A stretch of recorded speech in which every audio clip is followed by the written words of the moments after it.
ఇదమద్య మయా లబ్ధం ఇమం ప్రాప్సే మనోరథం ఇదమస్తిదమపి మే భవిష్యతి పునర్ధనం.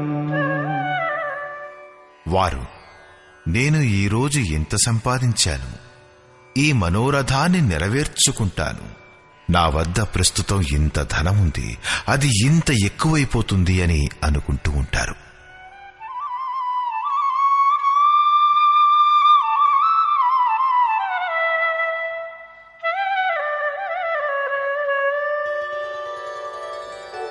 అసౌ మయా హతః శత్రుః హనిష్యే చాపరానపి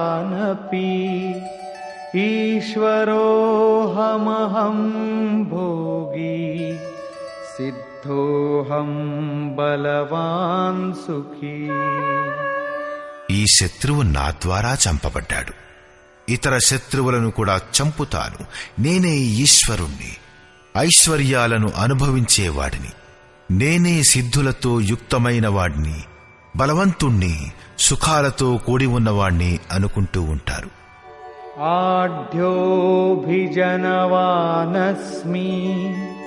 కోన్యోస్తి సదృశో మయా యక్ష్యే దాస్యామి మోదిష్య ఇత్యజ్ఞాన విమోహితాః. నేనే ధనవంతుణ్ణి, పెద్ద కుటుంబం గలవాడిని, నాతో సమానంగా ఇంకెవరున్నారు? నేను యజ్ఞం చేస్తాను, నేను దానం చేస్తాను, నాకు ఆనందం కలుగుతుంది. ఈ ప్రకారంగా అజ్ఞానం చేవారు విశేషంగా మోహితులై ఉంటారు. యజ్ఞదానాలు కూడా అజ్ఞానమేనా? దీనిని గురించి 17వ శ్లోకంలో స్పష్టం చేశాడు. ఇంతటితో వారు ఆగరు. అంతేకాక అనేక భ్రాంతులకు గురవుతారు. దీనిని గురించంటాడు,